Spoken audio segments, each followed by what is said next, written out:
Welcome back to Against the Cage. My name is Jake Aryeh. I'm joined here by Scott Fontana. Our colleague Eric Richter is a little under the weather. He's been going at it with us for a few weeks straight now, so we thought we'd give him some time to get his health back in order. And he'll be back next week. Don't worry, we were speaking with him earlier today, and he's in good spirits, but he needed the day. But he will be back soon. If you guys like to listen to us talk about MMA news, banter, and everything in between, make sure to give us a subscribe and a like on this video. We have a lot of agenda items to get to. Of course, there were fights last weekend and this weekend, but we thought we would start off the show a little bit differently today. Scott, we saw that the trailer for The Smashing Machine, which is a high-production biopic about the life of Mark Kerr, who is a pioneer of the sport when it was in its infancy. Well, have you ever heard of the Ultimate Fighting Championship, the UFC? Mark Kerr being played by Dwayne "The Rock" Johnson. Emily Blunt is in this movie. We're also seeing some faces of MMA in the cast as well. And Scott, you and I thought that it would be a fun idea to pitch who we think we would enjoy to see an MMA biopic about. So, Scott, what is your pitch for the MMA biopic? I got a pitch for you, okay? Are you ready for this one? I am. This is the story of a man who overcame a traumatic childhood to become a champion. Grew up in a Jamaican neighborhood where killing seemed normal to him as the son of a local gang leader, and he had to come of age in a new country without his father, who was killed, resulting from his life in crime. The boy found himself in gang life too, until his mother intervened with martial arts classes that she signed him up for. He found a knack for it, went on to become an intriguing prospect, then an impressive contender for a dominant champion. Few thought he could win. And with 5 minutes left in his one shot at greatness, he looked lost. But his coach snapped him out of it, lit a fire under him, and it led to one of the most stunning moments in MMA history. Look at me now! The Leon Edwards story. I love it. So I think, what was it? Probably, I mean, when you talk about the Jamaican situation and all the terrible things that happened, I was like, okay, I know who it is. But once you mentioned it, I was like, yeah, that absolutely deserves its own story. Honestly, that fight was a movie in itself. The second, I guess you would say, Kamaru Usman Leon Edwards fight. Yeah, I mean that would be like your climax scene, kind of like, in Rocky, it's near the end of the movie. Obviously, we're talking about Leon Rocky Edwards as well, which kind of lends itself to that as well. But yeah, that would be that, and of course, I think a lot of the story would be building up. Hey, this was a boy who had a very traumatic experience, grew up into a man who even still struggled to kind of overcome a lot of his past, as Leon has spoken about. And I think it would be a very fascinating examination of kind of being able to move on with your life from a very hard childhood, and of course experiencing the adversity of that fight as well. I think it's perfect. I would love to see a movie about Leon Edwards. Frankly, I think it'd be fantastic. Me too. I agree. What about you? I want to hear your pitch. What do you got? So, mine has some similar themes, but well, here we go. All right. A boy grows up. You're going to get this very soon, but I'm going to go through it anyways. A boy grows up in Cameroon, very poor place in Cameroon. He grows up working in the sand mines, doing absolutely backbreaking work from a very young age. Eventually decides that he wants a better life for himself and ventures to the northern part of Africa, to Morocco. He First off, that trip itself is in itself a very arduous journey, crossing deserts where there are people that don't make that journey, right? He goes to Morocco, international waters, gets into Europe, into Paris, joins a boxing gym, mulls the idea of becoming a boxer, finds a knack for MMA, and eventually goes and becomes the UFC heavyweight world champion, takes on the company, bets on himself, and then very arguably beats the world heavyweight boxing champion. Just a true underdog story. And I haven't actually thought of a title for this movie yet. I think it would just simply be Francis Ngannou, or the Francis Ngannou story. What do you think? What Predator? There's no movie Predator, called yeah, but Predator. you know what? It sounds like he's like a mean guy, and he is scary, you know. But I can't. I don't know. I feel like people would get the wrong idea if they didn't know who it There was. may be one or two movies called Predator though. That is true. That's another thing. But you know what? Mark Kerr, he seems like a good guy, and his called the Smashing Machine, right? So I guess it works. Yeah, yeah. I mean, it's that was his nickname, so that would be makes a lot of sense, right? Yes. And that's why we do Predator now. And frankly, for a while, I had to think, oh, you're talking about Conor McGregor? Oh no, this is Francis Ngannou. Yes. Yeah. I mean, when you hear Sandmine's Cameroon, you're just like, that, yeah, it's crazy I because think we know. we forget about it sometimes, just how crazy this guy's life was. Like, there was this sort of documentary that I watched on YouTube. Shout out to Patrick Gavia. He makes these amazing little fight documentaries, and the journey that Francis had to make, literally alone, from getting to from Cameroon to Paris is insane. Like the amount of times where he could have died or been apprehended by police and just sent back home. It's crazy. That alone, just that one portion of his life story could be a movie, but yeah, that's kind of where I stand on that. He has led a crazy life. I mean, there's a lot of you could do this for a whole lot of things. We don't have to go through all the pitches, but I'll tell you what, I weighed pretty heavily at Dustin Poirier idea too. I think his life is fascinating. I think that the life with him and his wife, I think that would be the crux of a story. I think that'd be really fascinating. Absolutely.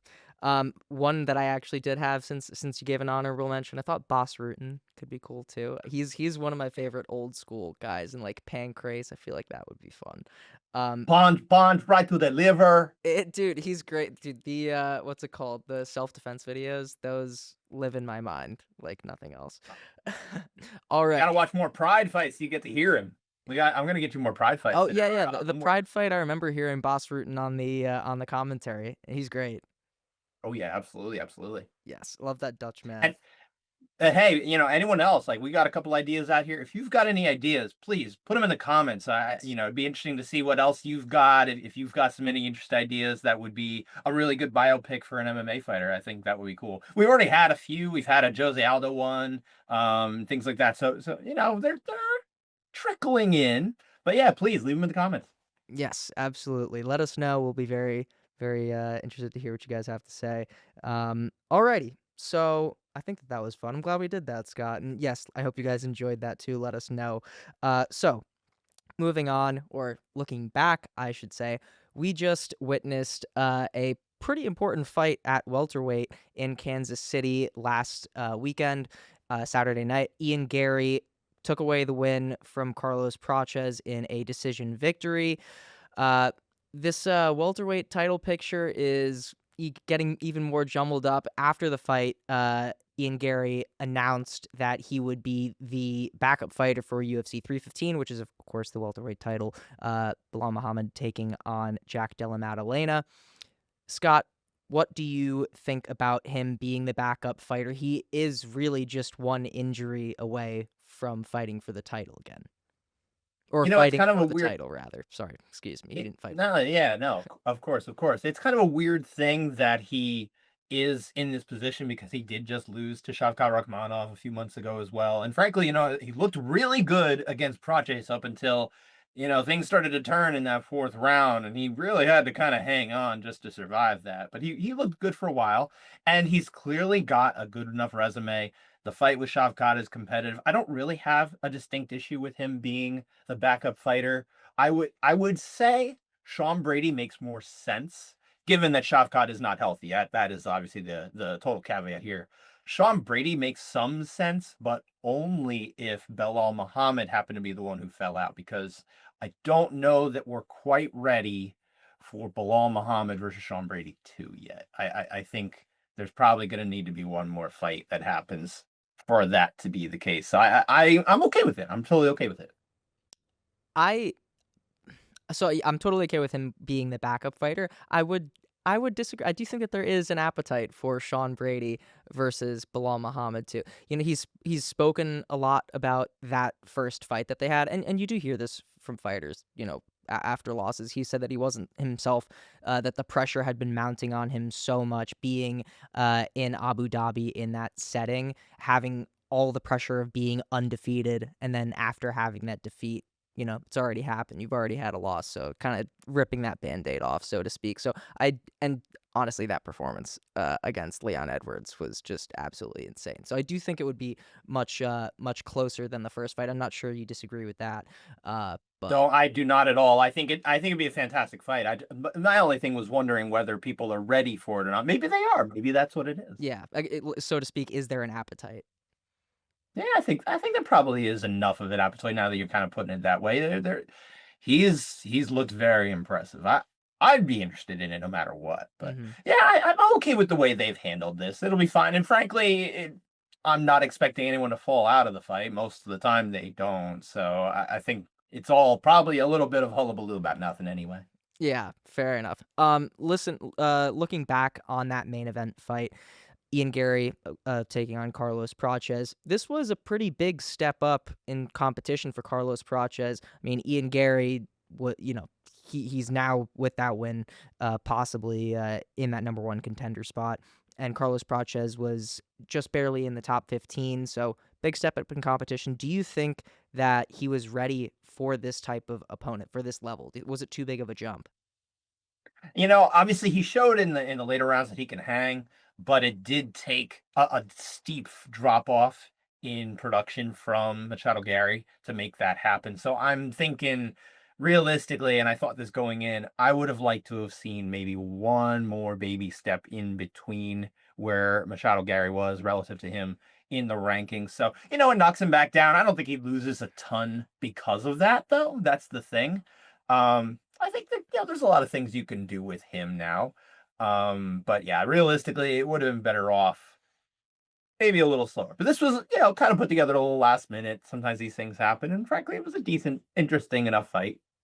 Yeah, I agree. The fight itself was not a boring one by any means, and I definitely do agree with you in terms of if there was a path for Carlos Prates to the welterweight title, like ideally he would have had one more before fighting someone of Ian's caliber. And he, like you said, I don't think his stock really has dropped much from that fight. There are some adjustments that he can make looking at the drawing board. Like Ian was putting a really high pace on him. He can figure out ways to deal with that perhaps going forward. And one thing that I'm sure you noticed too, takedown defense from Carlos Prates was pretty stellar. I mean, at least for the first 3 rounds or so, even though Ian Garry was winning those, we I thought that Ian would probably be able to take him down with relative ease, and that was going to be his game plan. But credit to Ian, he made some adjustments and won most of the fight with the striking. So Yeah, I mean, obviously this fight came down to production that Machado Garry was able to put out mhm. relative to what Prates was able to put out. If he can learn how to increase his output going forward, I think Prates will be much better off, rather than kind of sitting there and waiting for those big shots, which can come for sure. But shoot, Machado Garry is really one of the hardest fighters to approach because he is such a good game planner, and he Yeah, did do a very good job of executing that game plan as well. It was a hard one. It was a really hard matchup. He fared okay. He doesn't lose stock, but yeah, it would have been better off probably. yeah. Something else that did happen on Saturday night is Anthony Smith not only lost but retired. I mean, we knew that going into it. This was his retirement fight, Kansas City, close to home for him. They played a somewhat Robbie Lawler-esque retirement promo style video. I'm not sure exactly what you would call it. A tribute. How Tribute a video, yeah. tribute, yeah.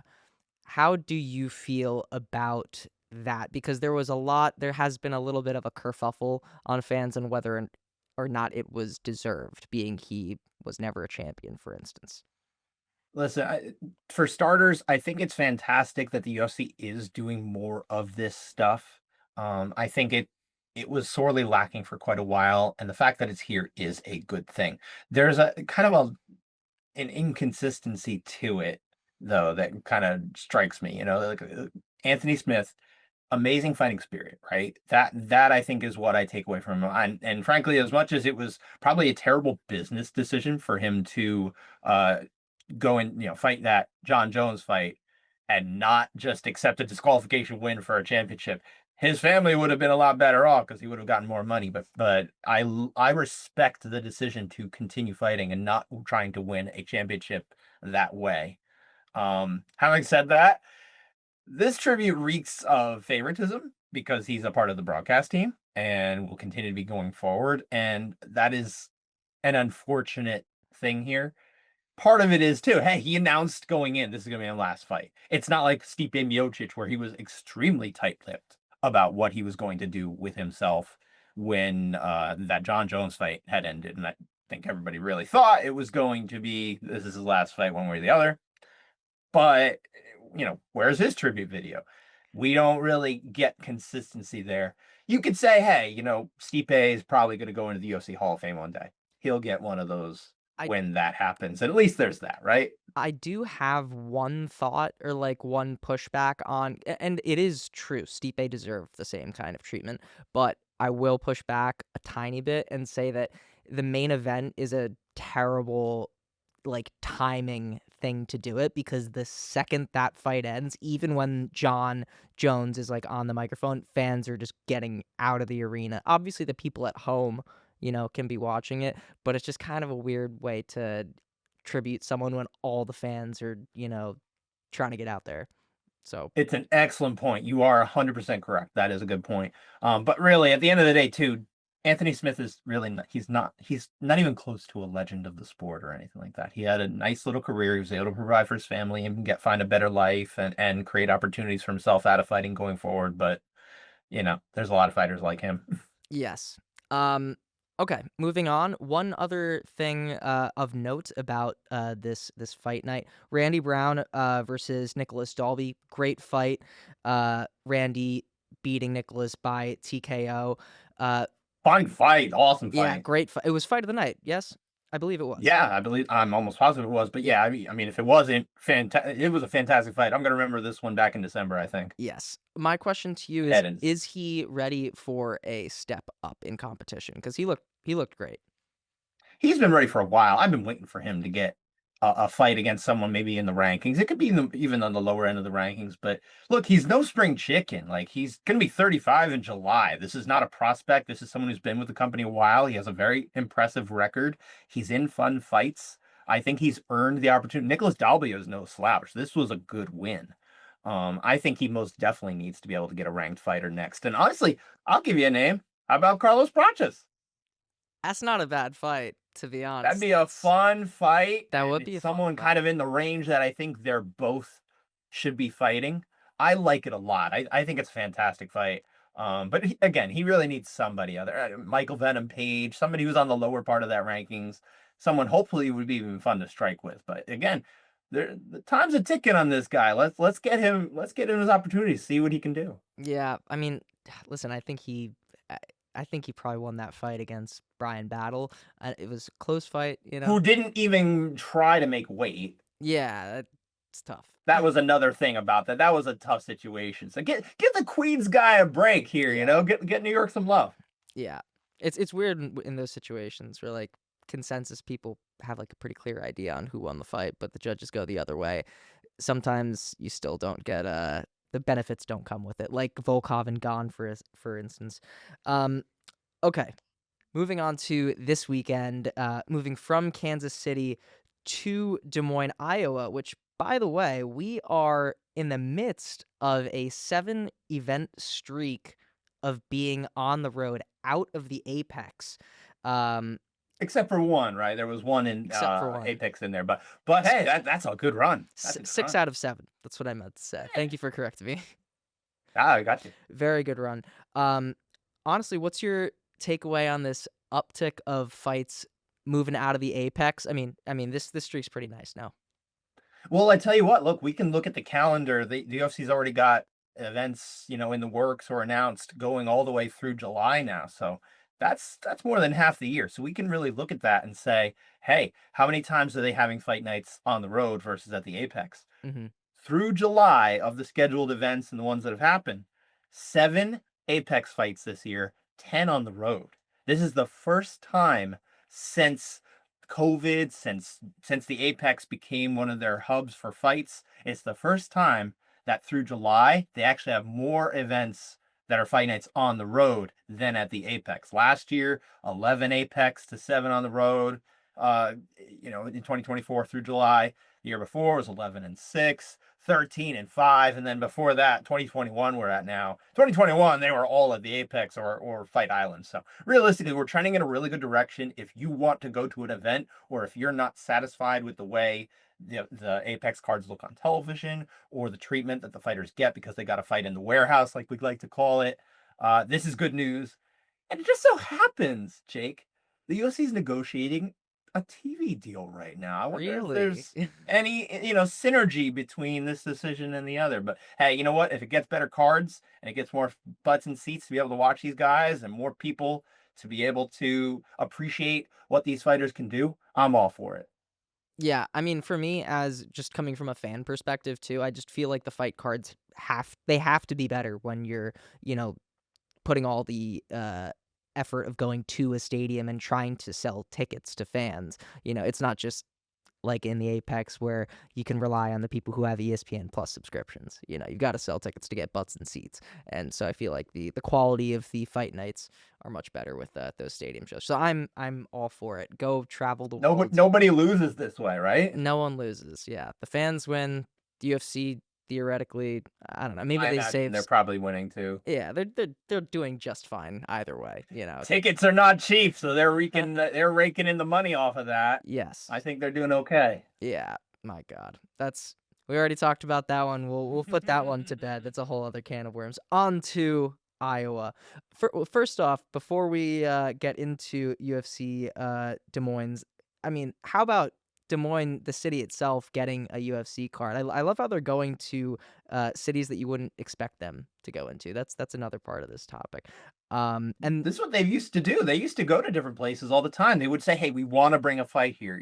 There was a period of time where they were still trying to grow the sport, and that was at least part of it. But yeah, it's good to see the Heartland get some fights. I think Iowa, there's no reason they shouldn't have an event there another time. But there's so many cities, so they can only go so many times. Happy to yes. see it though. Yes, definitely. And what a fight night that they are getting. Starting off, we got Corey Sandhagen taking on Davison Figueiredo. Davison coming off of a loss to Petr Yan. And Corey Sandhagen, always hanging around the bantamweight top 5. So my question to you, Scott, is what are the title implications or stakes of this fight itself? Do you think that there's a possibility that whoever wins this fight could be getting a title shot, or are they going to need one more? What's the kind of crystal ball in this one looking like? Yeah, I think because it has at least part to do with the fact that Merab Dvalishvili is such a dominant champion, a dominant fighter at this weight class. He doesn't have as many title defenses, but he beat everybody on the come up. So there's really just not a whole lot of fresh opponents for him at 135 pounds. I mean, we saw what he did to Petr Yan. We don't need to see that again anytime soon. That kind of singles it off. I think, especially if Sandhagen wins, he probably gets a title shot. He was close for a while. Some people even didn't think he needed to have this Umar fight, but somebody needed to fight Umar, and that's how they got that done. Figueiredo, look, he had a decent performance the last time out. It was not a win, but realistically, former champion, you can sell that if he goes out there and looks really fantastic against Sandhagen. But I think Sandhagen's the one who has even more opportunity to be able to just get the next shot. Either way, fantastic fight. I love the style matchup here. I think it's gonna be a fun one. Crowd pleaser. Des Moines gonna be happy. Yes, they are, and I definitely agree with you. From my perspective as a fan, there is definitely much more appetite for Corey getting that shot, perhaps, because I mean, Merab Dvalishvili 50-45 Petr Yan, and Petr Yan beat Davison. So I know MMA math does not always add up, and it's not a rule book to go by, but in terms of the excitement for fights, sometimes it does play a role into that one. Helps in selling it. It helps in selling it. For sure. Yes, storylines. That's all storylines. And of course, in the co-main event, we have Reinier de Ridder taking on Bo Nickel. This is a really interesting one. Reinier de Ridder, of course, if you don't know, former 2-Division 1 championship champion. Bo Nickel, of course, All-American wrestler, one of the best NCAA athletes of all time. Bo Nickel in his last fight, uh, Paul Craig, he beat him at Madison Square Garden. Whether the fight was interesting or Not a not, crowd pleaser. not a crowd pleaser. Reinier de Ridder, do you think that this is a step up in competition from? Because I mean, Paul Craig, I rate the guy. Like he is no slouch. He's a veteran, and he still wins fights. So obviously Reinier de Ridder is this kind of new shiny toy that the UFC has. But what do you make in terms of a step up in competition for him? Is this his toughest opponent yet? What I will say is that I think it's perfect matchmaking, realistically, because I think de Ridder, he is an accomplished fighter. He is a fun fighter. He's an action fighter. And I think if you put him in there with a Bo Nickel, you're not going to have someone who is just too far above with his threat of the takedown to be able to prevent it from going into that realm. I think de Ridder doesn't care. I think he's willing to test it. I think he's willing to find out, but he's also probably almost definitely a better striker than Bo Nickel at this stage. So it's not going to be a situation where Bo can kind of feel out his strike and test it out a little bit, just like he was able to do in the last fight.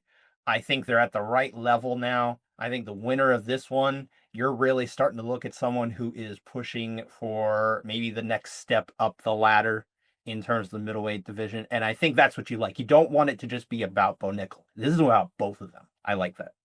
It is, it is. But I'm gonna ask you one question, making it about Bo, because he is the A side to this fight. I'm sorry, I'm gonna do it. Do you think that if He is. do you think that if he does get past Rainier, one more fight before a title eliminator, or do you think his next fight should be a title eliminator?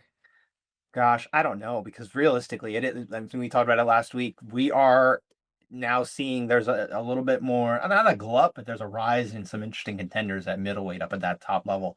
Uh, a win from Bo Nickel. I mean, maybe you start talking about him versus Kyle Bohalio or something like that. That's not That bad. would be a big jump, but for someone like Bo Nickel, there is hype there, so I understand why they do something along those lines. I don't think it would be terrible. I think it'd be an interesting solution to a couple of things for them. Yeah. And yeah, I'd be okay with that. But hey, one thing I want to point out about both of these guys, they are huge. Did you see Bo Nickel? He was like 37 pounds over the middleweight limit when he got to Des Moines. And Yeah. the Ritter, he weighed almost 30 pounds more than he did on fight night the last time he fought in California, because we have that data thanks to the California State Athletic Commission being so open with that. So we know that the Ritter is, he fought at 205, so we knew that, but he is huge for a middleweight. Yeah, I was a little bit concerned. Let's see what happens tomorrow morning. Hopefully those weight cuts are going well and safe. But yeah, when I saw that piece of news, I was like, how are you supposed to cut that much weight? That's like Alex Pereira cutting weight. But I guess, you know what? Bo's a wrestler, so these guys have been doing that for quite some time. So he's probably got his thing down to a knack. I'm curious to see what his weight has been like on previous fight weeks. So if this is not anything new to him cutting this much weight. He's a wrestler. He knows how to do it. Yes, yes, he does. So we are lucky enough that we do not just have UFC on. I guess this weekend. Well, that's Saturday. That's Yeah, yeah. Saturday. This weekend, kind of tonight, we have PFL 4.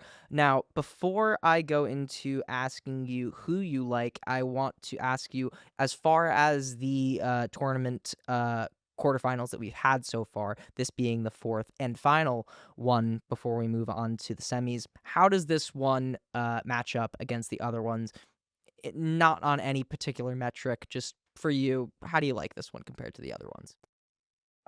Well, heavyweights are heavyweights, so you kind of never know what you're getting. It could be, oh man, we get this brutal big knockout, or we get 15 minutes of leaning into each other. You just never know with heavyweights, and frankly, that's not the most exciting thing for me. They also don't have a whole lot of, let's say, personality in their heavyweight division right now, so that's part of it that makes it a little harder. But they are a good mess of not mess, but a good collection of qualified heavyweights as far as non-UFC goes. This is pretty solid. And light heavyweight, there's a lot of names that maybe people are lesser familiar with, but there is Phil Davis, very accomplished, very familiar to anyone who's watched UFC, going back 10, 15 years. Bellator, he's been with Bellator as well. So that's where you got a little bit of star power there, is Phil Davis. Nice. And then who else do you like in terms of maybe some sleeper picks? Who do you think might be some favorites in these two tournaments?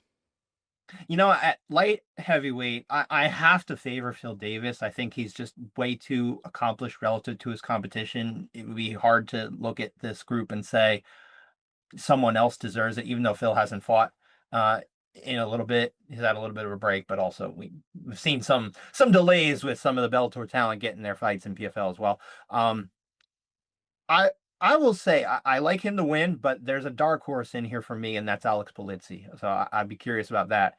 Heavyweight, a lot of the Russians in this group would be very interesting. I think Sergey Bilisteny is my favorite to win. He would have been probably in the group of the tournament last year, but he missed the second leg, so that kind of forced him not have enough points. But he did go 2-0 last year, so I like him if he can make all the events and make it through all the stage of the tournament. I like him to come out of this one. My dark horse, and this is a very dark horse because I don't know how much I believe in it, but let's say Rodrigo Nascimento, who came over from the UFC last year, along with a few guys. Actually, his last fight was against Alexander Romanov, who is in this tournament as well. Yeah. So it's kind of a weird setup here. Like, we got a lot of kind of UFC washouts and people we've known before. Carl Williams is not a washout, but he basically the UFC was not pleased with his style of fight. So he's in this bracket as well. I'd be interested to see what he can do, but he's also shown some limitations to his skill set. It's heavyweights, man. I mean, decide if you like it or not. That's really what it comes down to. Yeah, it can be a little bit of a hit or miss with heavyweight fights, but they're typically pretty short. So we love that. Alrighty. Either way. So that's UFC and PFL nearly wrapped up. Of course, we got to give our fights to watch. Of course, as I said before, Eric was not able to join us because he's under the weather, so I'll give you his pick in his stead. He's thinking you should watch Mason Jones versus Jeremy Stevens. Jeremy Stevens, a Iowa native, being able to fight back with the UFC in his native state. So As he calls it, the real main event. But obviously he's the local favorite, so for a lot of people that really will be true. Yeah. He's a huge underdog in that fight. So I mean, maybe the crowd boost will the crowd, screaming his name, maybe that'll give him a little bit of a boost, but we'll see. Scott, what do you like? For me, my fight to watch it's also on the UFC card because there's the Bellator card as well, but or PFL card as well, but less interested in that one. Montel Jackson, Daniel Marcos. I love this fight. I think it's a fantastic fight. Tell me why you like it. I really think that one of these guys is ready to start making the leap into some interesting conversations at bantamweight, and that's what I'm very curious to see come out of that. Alrighty. I mean, listen, bantamweight is that's a bit of a tough conversation, like in terms of the whole landscape of that division. But it's a Meat good, grinder in there. yeah, it's a good problem to have. There's a lot of divisions right now where it's just like welterweight, you got flyweight, you got bantamweight. It's all a lot of stuff going on over there. Alrighty, and lastly, to close off, Scott, we've got 2 event ratings this week, 2 events. I'm going to lead with PFL, and I think you're going to be stunned by this. Absolutely floored. PFL is a 45. Whoa! Wow! 45. Whoa! We're talking about a collection of PFL talent that includes almost no deep prospects or anything like that. This is all guys who've been fighting. They're a little accomplished, to a decent amount accomplished, to quite accomplished. And that is helping with the card strength top to bottom. I don't know if we have a situation where there's a gigantic demand for any one fight, but there is at least talent here. This is a very competent card. We do not see levels of card construction like this typically. So as much as I'm not super intrigued by the heavyweights, it's also at least a very much these guys all are at the level of major level, and it's nice to see that.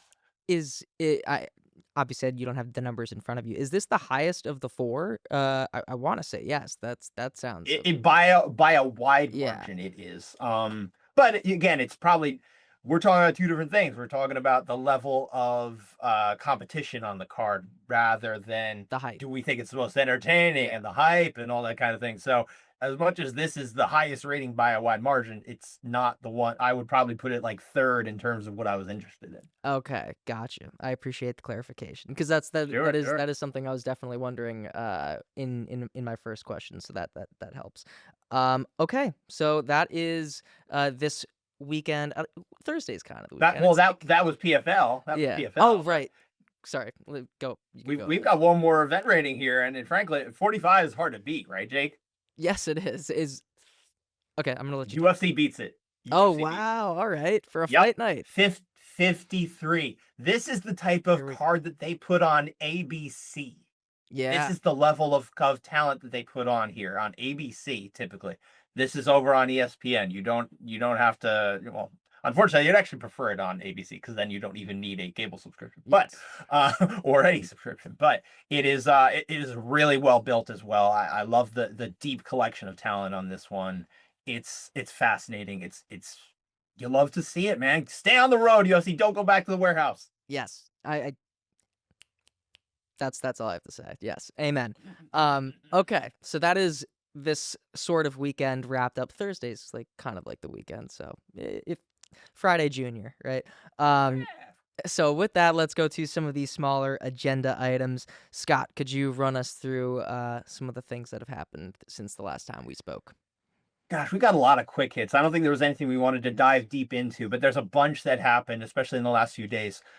There was a very tragic series of reports coming out of Cameroonian media this week that Francis Ngannou had been involved in a motorcycle crash that left a teen girl dead.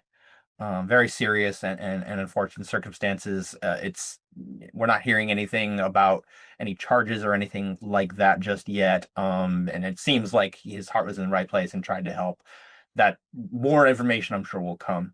That is the big story. Tyler Santos, the biggest in-cage story, you could say, handed a 6-month ban by PFL for violating their anti-doping policy. Explains why she was removed from their tournament. Cedric Dumas, unfortunately in trouble with the law once again. UFC middleweight, we just saw him fight. He was arrested in Florida on charges that included battery and robbery. Some very serious charges here. He's got a long history of arrests. I was gonna say this That is in the teens at this point, right? we've heard a lot about his record in the past. This is not really new, but this is the latest thing. I don't know how the UFC is going to handle it, but frankly, it seems like trouble always finds this man, and it is what it is. Um, but on to, let's put a more, let's say, positive spin here. Yeah. I actually got two bits of news here with Dustin Poirier is going to finally have his opponent for his final fight, his last dance, Max Holloway, the third time they're going at it.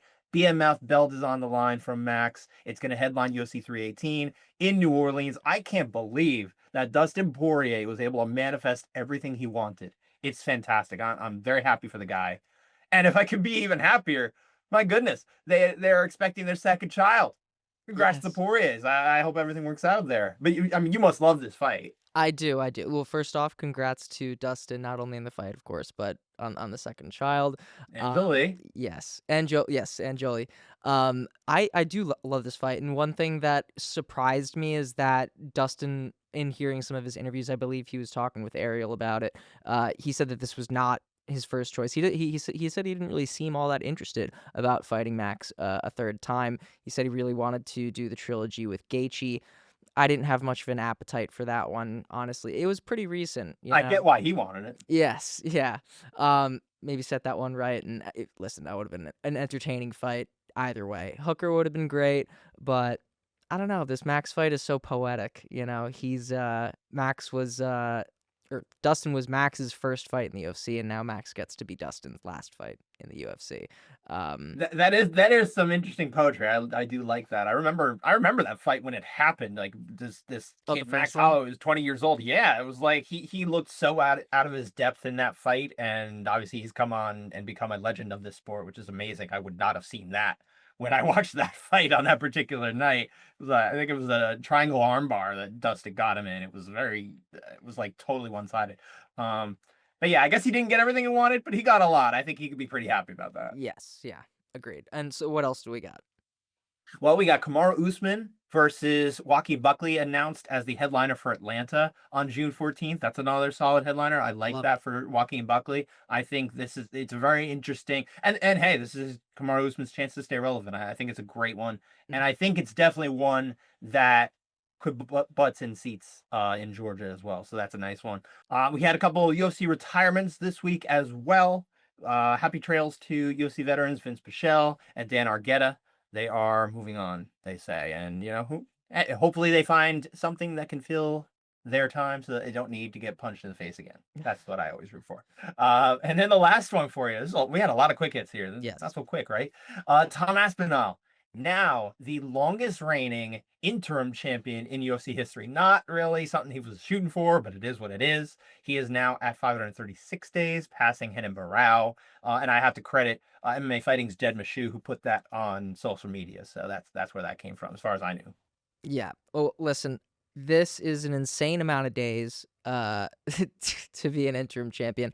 I think that the UFC needs to really start thinking about stripping John Jones and making Tom Aspinall the undisputed heavyweight champion of the world. If they do not at least have some idea that they're going to get pen to paper, or maybe if they already do and they just haven't announced it yet, this is unacceptable, I think, stringing Tom along like this. One feels like this is all negotiations at this point, and if they get to the point where, hey, we don't feel like you're interested in this fight we want, maybe they do exactly what you're saying and they move on, and then Tom Aspinall gets to fight someone else for the undisputed title, which he will already have been holding. So, Mike, one question that I have been meaning to ask you, and I don't think I have yet, is uh, if John is stripped and there is an existing interim champion, is it required, or at least has there been precedent that the interim champion becomes the undisputed champion? They tend to just get elevated. That's usually how Robert it's been Whitaker, done. that happened to, right? I That think so. yeah, it's happened to a few guys. I mean, it happened to Renan Barão. That's how his interim ended. He eventually was just the champion. There we go. Okay, so yeah, one thing that I'm worried about is if John Jones vacates or what have you, is that they'll be like, all right, Tom, you're now fighting this person for the undisputed champion, but you're still like the interim. Or I don't know. That's what I'm worried about. If that happens, I'm riding. I I kind of asked him about that when we had him in our studio at something to that effect. I can't remember the exact question, but I don't think he had thought that much about it. He really just wants to be the undisputed champion. So I don't think he cares distinctly how this happens. He is, by most people's opinion, I think people look at him as at least the number one active heavyweight, certainly the more accomplished at his weight class between Agreed. him and John Jones. John Jones is the greatest, most accomplished fighter that we have in this sport at this point, period. Yeah. But bar none, drop everything. But at heavyweight, no, it's Tom Aspinall right now, absolutely. Speaking about all-time accomplished fighters, I just watched before this show BJ Penn versus. You gotta help me out here. Sorry. Joe Daddy Stevenson, my friend. Joe Daddy. The guy with all the blood all over him. You forgot his Yes, name, but you remembered all the blood. Dude, that was the only. It's hard to put a name to a face when his face was covered in blood the whole time, right? No, it was a crazy fight. BJ Penn, I get the whole reason why everyone was so high up on him. I mean, people still talk about him this day.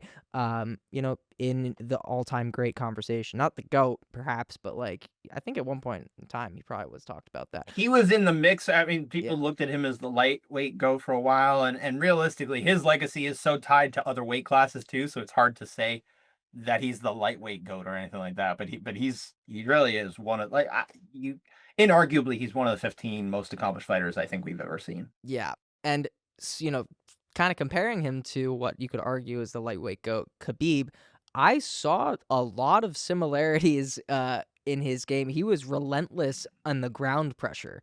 In that regard, he would really love to like tie up the legs.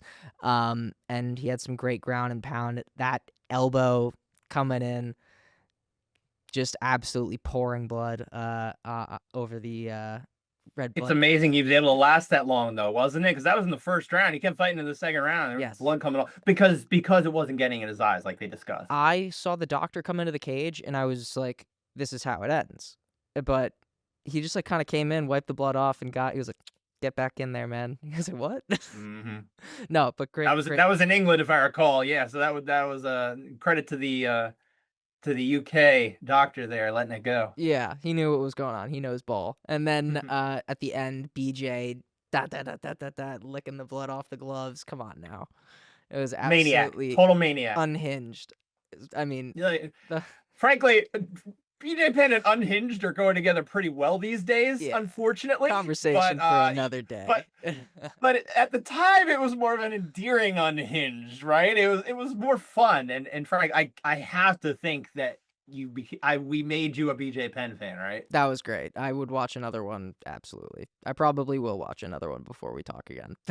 We'll work one in. We'll work one Yes. in. Speaking of next fight to watch, Scott, what do we got for this next homework assignment? Or would you like to talk about what happened in this week in MMA first? You know what? Let me give you this week in MMA, actually. And the reason being, it is tied to what we're talking about. 24 years ago, March 4, 2001, Baby J Penn made his MMA debut Okay. for the UFC. Yeah, a little bit of synergy here. UFC Okay. 31. This was a really terrific card, top to bottom for the time, especially. But yeah, he goes in there, MMA debut. He's called the Prodigy for a reason. Came through BJJ ranks very quickly. He got a very quick win, first round win over Joey Gilbert, and that's what started the ball rolling for himself. 24 years that we've been hearing the name BJ Penn. Wow. There we go. I mean, like I said before, probably gonna throw on a fight right after I'm done editing this video. So, okay. And then what is our homework assignment for this week, Scott? I'm dying to hear it. I'm gonna give you another legend of the past who maybe this is a fight that could help you understand him as well. We have George Rush St. Pierre Alrighty. against John Fitch. Okay. Okay. This one was UFC 87. It was August 2008, the first title defense for GSP after finally beating Matt Serra, who of course stunned him to win that welterweight title. This united the welterweight titles back under GSP. And again, this was his first title defense against John Fitch, who at the time was considered a very clear #1 contender at a very solid 170-pound weight class. So this was a big fight, even in the context of a championship fight. I'm pumped to see it. I have not seen the old George St. Pierre fights, so this is definitely a good one for myself and for you guys at home to watch. One Yeah, more. if you do happen to watch it too, make sure you mention in the comments, or if you had any thoughts on the Baby J Penn against Joe Daddy Stevenson, and if you got any thoughts on that, throw them in the comments. Let us know what you thought of that fight. Took the words right out of my mouth. Alrighty, Scott, it was a pleasure as always. Anything else from you? No, yeah, I think that's it, right? If you're liking this show, what should they do, Jake? Like, hit that subscribe button, and you can find this show on YouTube and all your favorite streaming platforms, Spotify, Apple Plus, the whole shebang. So, Scott, with that, thank you for coming on with me and talking MMA. It's always a fun time, and hope you guys enjoyed at home. See you next time.